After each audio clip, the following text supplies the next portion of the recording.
Welcome back to the deep dive. We are doing something a little different today. A little bit.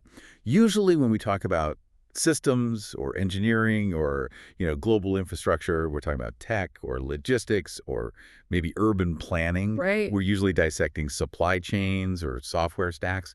But today, looking at this massive stack of research you've pulled together, we're applying that exact same lens to something that most people just think of as, well, dinner. It is a valid comparison, though. I think it holds up. We are looking at French cuisine today, but the key is we aren't looking at it as a menu. No. We are looking at it as a source code. Right. And I want to get past the cliche immediately. Because for a lot of people, the mental image of French food is, I don't know, a guy with a thin mustache serving you a tiny portion of snails that costs $50. Yeah, that's the stereotype. It feels exclusive. It Yeah. feels static. It feels like a club you aren't cool enough to get into.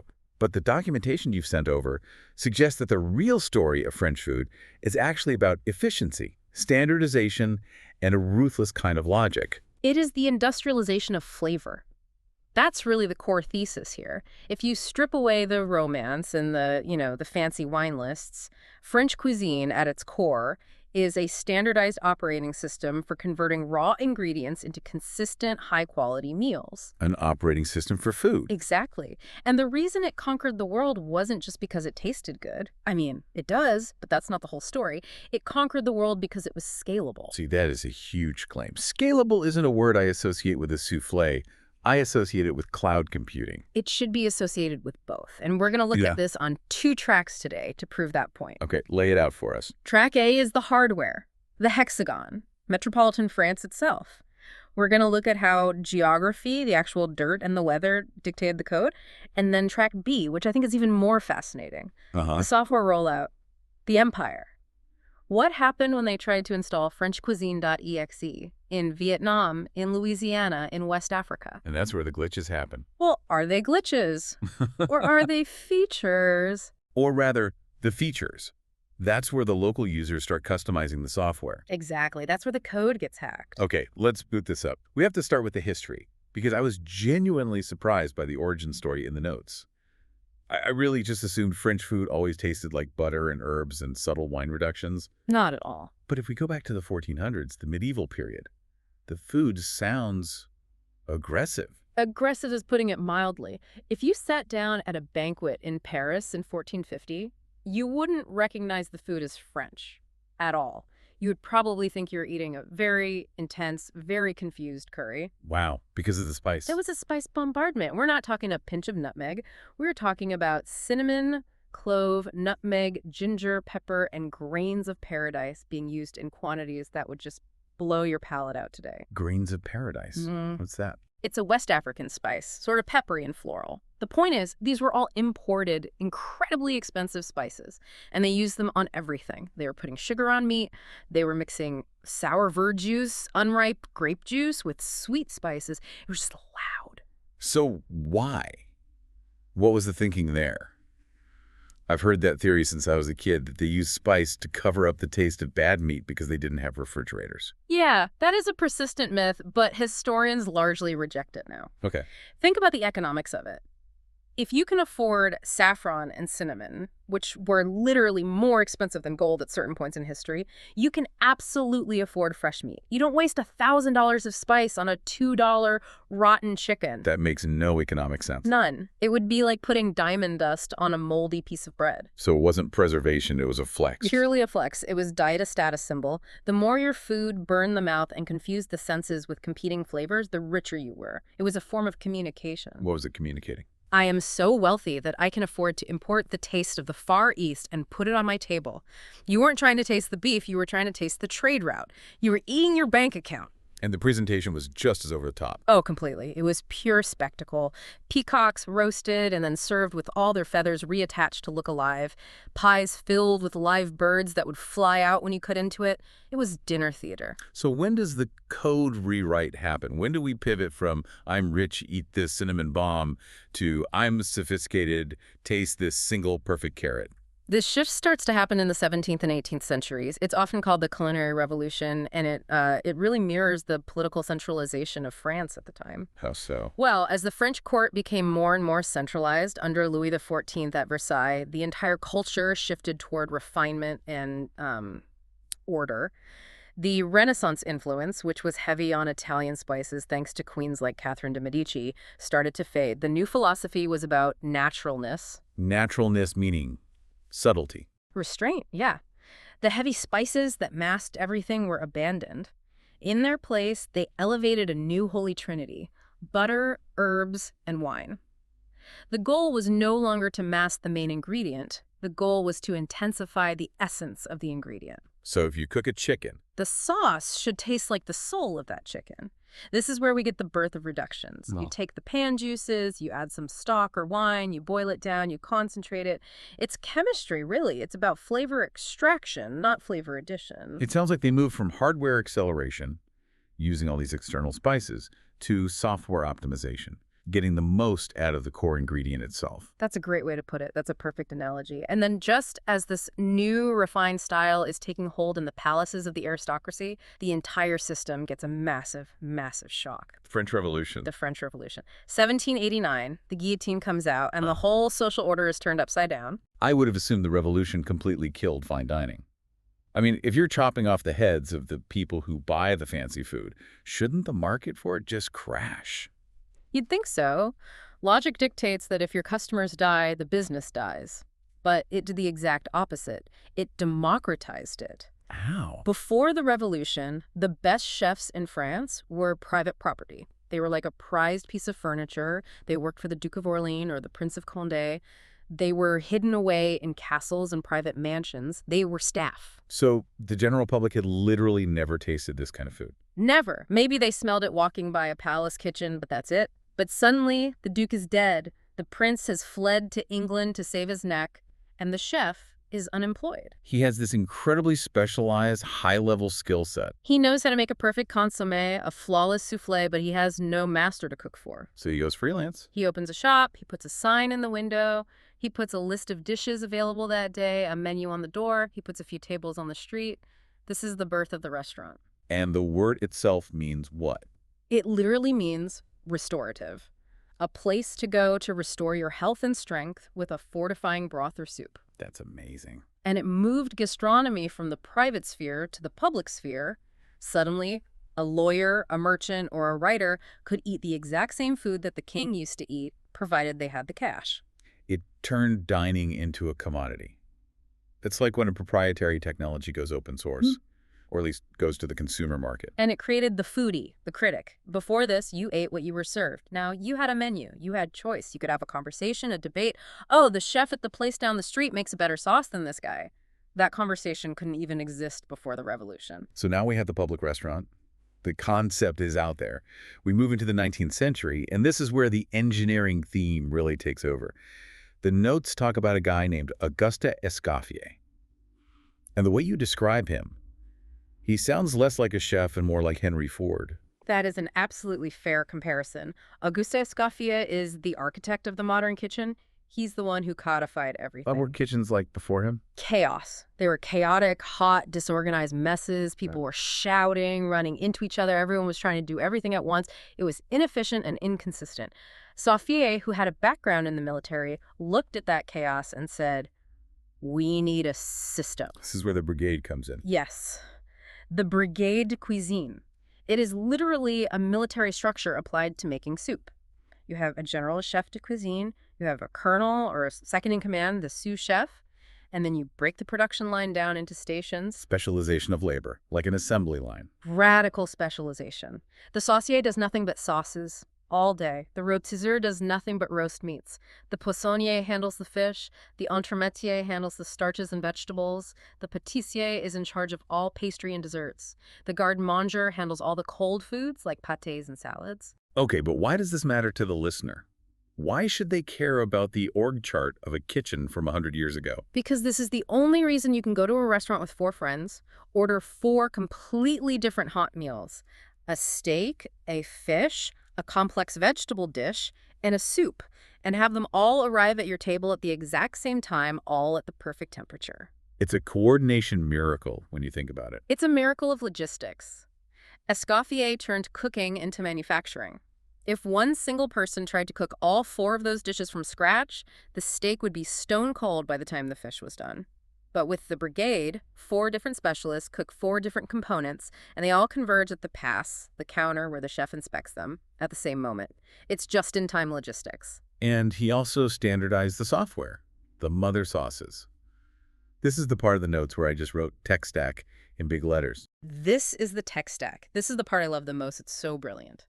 Before this codification, a sauce could be anything. It was random, based on the chef's whim. Escoffier, building on the work of an earlier chef named Carême, said, "No, that's inefficient. All French sauces are simply derivatives of 5 parent sauces." Break this down for us, because I've heard of bechamel and hollandaise, but I don't think I understand the system behind them. Think of it like object-oriented programming. You have a parent class, and then you have child classes that inherit all the traits from the parent, but with 1 or 2 minor modifications. Okay, I'm with you. Programming for sauces. Exactly. So let's take bechamel. That is a mother sauce. The source code is incredibly simple: milk thickened with a white roux. Okay, you have to define roux for us. Of course, a roux is just flour and fat, usually butter, cooked together to create a thickening paste. It's the binder, it's the glue that holds the sauce together and gives it body. So milk plus white roux equals bechamel. Equals bechamel. That's your base. It's creamy, it's fairly bland on its own, and it's thick, it's stable. And from there? From there, you execute a variation. It becomes a simple function call. You want a Mornay sauce for your mac and cheese. You take the bechamel code and you add plus grated cheese and plus egg yolk. You want a Soubise sauce for your pork.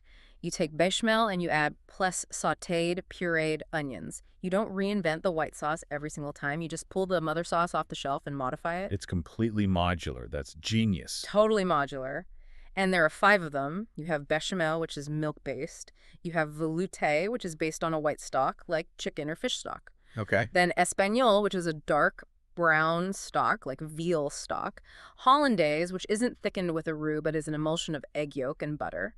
And finally, tomato sauce, which was added to the list later. So if you master those 5... If you master those 5, you can make 500 derivative sauces. It made French cuisine teachable and, crucially, exportable. You didn't need to be a culinary genius anymore. You just needed to follow the manual. It meant that if you went to a French restaurant in London or New York or Tokyo and you ordered a sole Veronique, you knew exactly what you were getting because the code was standardized. Which explains how it spread so fast. It wasn't just art, it was a franchise model. You could replicate it anywhere. Precisely. But here is the paradox in the research that I want to get to. We have this rigid, uniform system, the brigade, the mother sauces, but the actual ingredients used in France seem completely all over the place. They seem hyper-local. That is the beautiful tension at the heart of it all. The technique is national, the ingredients are fiercely local, and this brings us to the concept of terroir. A word that gets abused by marketing teams constantly. Oh, it does. It's on every wine bottle and every chocolate bar now. But functionally, it just means the taste of the place. It means that the geography dictates the menu. The soil, the climate, the water, the air, it all ends up in the food. Traditionally, the French don't ship ingredients all over the country. They eat what the land right outside their door gives them. So let's take the listeners on the Tour de France from the notes, because the contrast is just stark. If we start in the north, we're talking Normandy, Brittany. Yeah. What is the engineering constraint there? What does the land dictate? The primary constraint is climate. It's cold, it's wet, it rains all the time. Think of it like the Pacific Northwest or Ireland. Grapes do not grow well in constant rain. They rot on the vine. So traditionally, no wine. So what do they drink and what do they cook with? They drink cider, hard cider, because apple trees absolutely love that damp, cool weather. And because you have lush, green, wet grass that never dries out in the summer, you have happy cows. Lots and lots of cows. Which means? Butter and cream. The north is the kingdom of dairy. You will not find a bottle of olive oil in a traditional Normandy kitchen. It's just not part of the terroir. They cook everything in butter. They finish sauces with heavy cream. They eat world-famous cheeses like camembert and brie. It's heavy, rich, caloric food designed for a damp, chilly climate. What's a classic dish? Mussels in a white wine and cream sauce, moule marinière. Or maybe veal with a cream and mushroom sauce, buckwheat crepes or galettes. It's all comfort food. Okay, so that's the butter belt. Now let's get in our virtual car and drive south. We get to Provence, we hit the Mediterranean coast. And suddenly it's like you've crossed a border into another country. The butter completely vanishes. You cross an invisible line and you are in a hot, dry, sun-baked climate. A totally different set of constraints. Completely. Cows don't thrive there as well. There's not enough grazing grass. But you know what does? Olive trees. They love the heat and the rocky soil, so the cooking medium shifts entirely from butter to olive oil. It feels like Italian or Spanish food almost. It's very similar. It's Mediterranean cuisine. The palate becomes tomatoes, garlic, basil, rosemary, thyme, and of course, incredible seafood from the sea. A bouillabaisse in Marseille is a vibrant, garlicky fish stew with saffron and fennel. If you served that in Normandy in 1850, they'd think you were trying to poison them with all that garlic. It's pungent, it's bright. It's the opposite of that creamy, round Normandy flavor. Exactly. Okay, let's go west now, to the southwest, Gascony. The notes call this the duck fat region. Yes. This is an area defined by preservation. Historically, this was a poor, rural area. The big question was, how do you keep meat through the long winter without a freezer? And the answer is fat. The answer is fat. This is the birthplace of confit. Duck confit isn't just a fancy menu item, it's a preservation technology.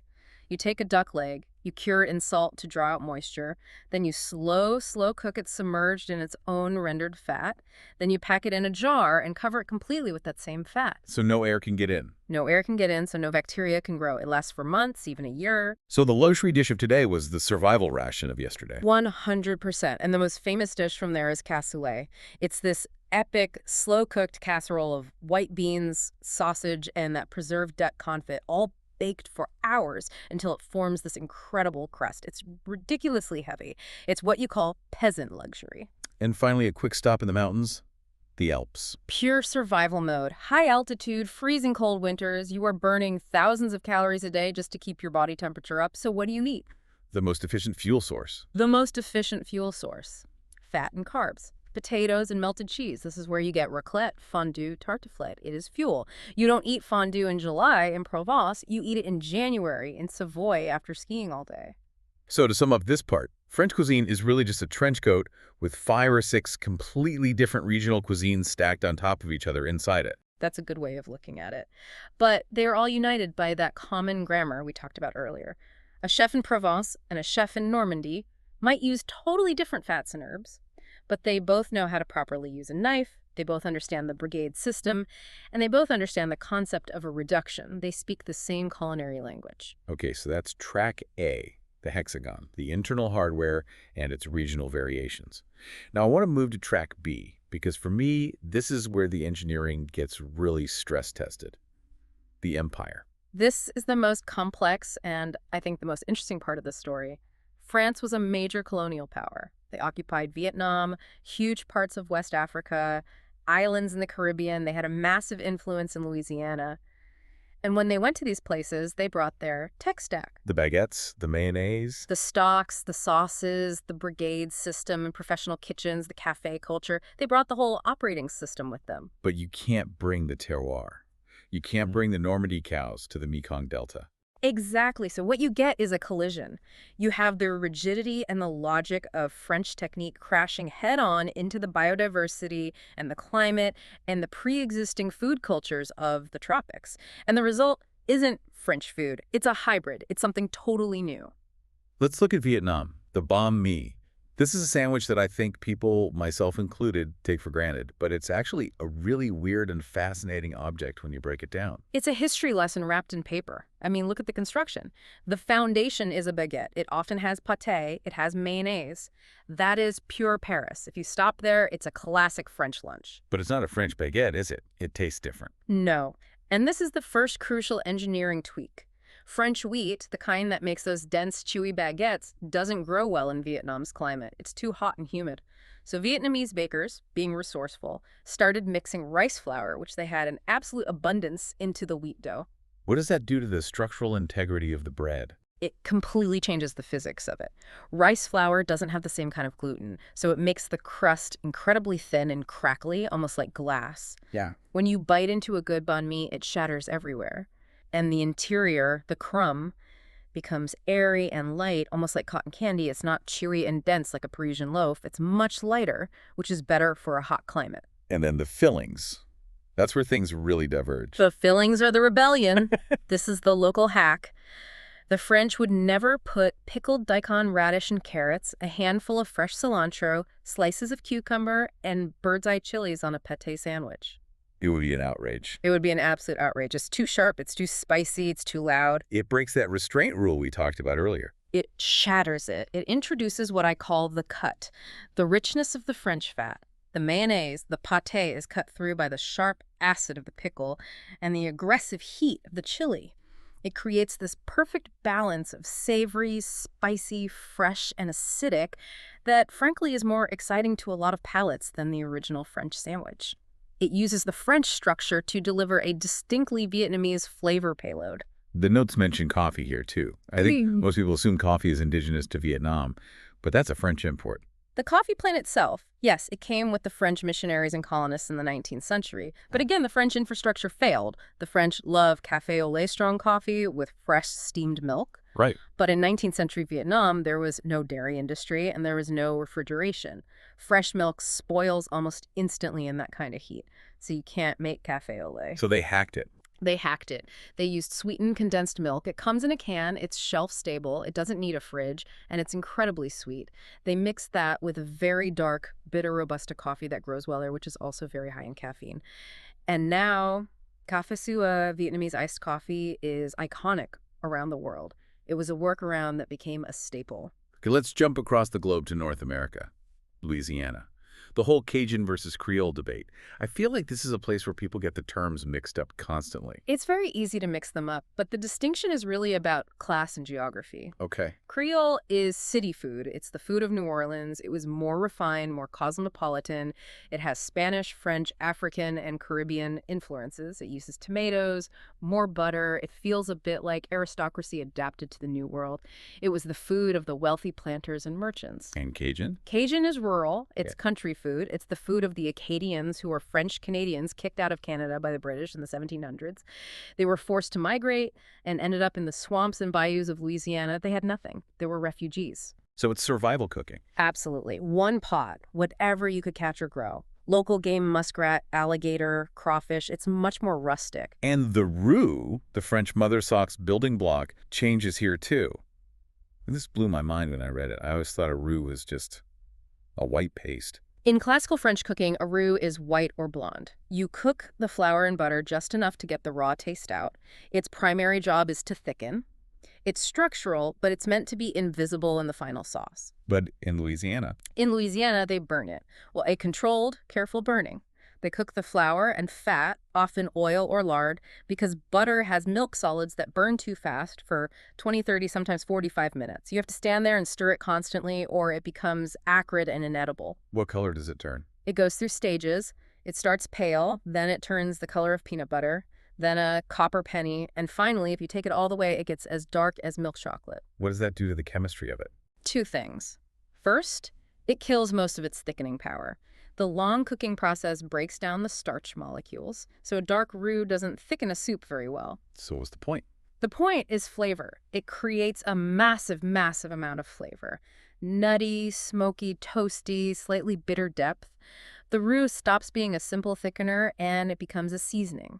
It's the foundational flavor note of the entire dish. And gumbo. Gumbo is the ultimate empire dish, isn't it? It's the perfect storm of these influences. It's the perfect diagram of this hybridization. You have the French roux, adapted and darkened. You have okra. In fact, the word gumbo likely comes from a West African word for okra, kikongomo, brought by enslaved Africans. And then you often have filet powder, which is ground sassafras leaves, a thickener used by the local Native American tribes. 3 continents in one bowl. 3 continents in one bowl. And it works seamlessly. It's a testament to how adaptable that French skeleton really is. You couldn't make gumbo without the French roux technique, but you also couldn't make it without African and indigenous ingredients and knowledge. Okay, let's move to West Africa. Yeah, Senegal is a great example. You see the baguette there, too. You do. The baguette culture in the capital, Dakar, is incredibly strong. In the morning, you see people walking home from the bakery with a fresh baguette under their arms, just like you would in Paris. But the application is completely different. Tell me about tibourien. I hope I'm saying that right. You are. It's the national dish of Senegal. At its heart, it's a dish of fish and rice, a wolof dish with deep pre-colonial roots. But if you look closely at how it's prepared in urban areas today, you see the French influence. The way the vegetables are sometimes cut and cooked neatly is reminiscent of a pot-au-feu, but the flavor profile, that's deeply African. Tamarind for sourness, palm oil for richness, fermented seafood for umami. It's its own thing, just using some of the colonial infrastructure that was left behind. And finally, the Caribbean. We have to talk about the fritters. A cress. Yes, and this is a story that's directly tied to the brutality of the Atlantic slave trade. The key ingredient is salt cod. Salt cod was the fuel of the triangle trade. It was cheap, non-perishable protein that was shipped from the North Atlantic down to the Caribbean to feed the millions of enslaved people working on the sugar plantations. It was distinctly industrial colonial food. A really brutal history. Absolutely. But out of that oppression comes incredible culinary creativity. People took this hard, salty fish, went through the laborious process of desalting it, flaked it, and mixed it into a batter, which is a very French technique. Think of a beignet or a fritter, and then they blasted it with flavor. The local flavor. The local flavor. Scotch bonnet peppers for intense heat, scallions, thyme, parsley. Again, it's taking the bland European vehicle, the batter and the saltfish, and putting a powerful Caribbean engine inside it. This leads us perfectly into the philosophy of flavor section.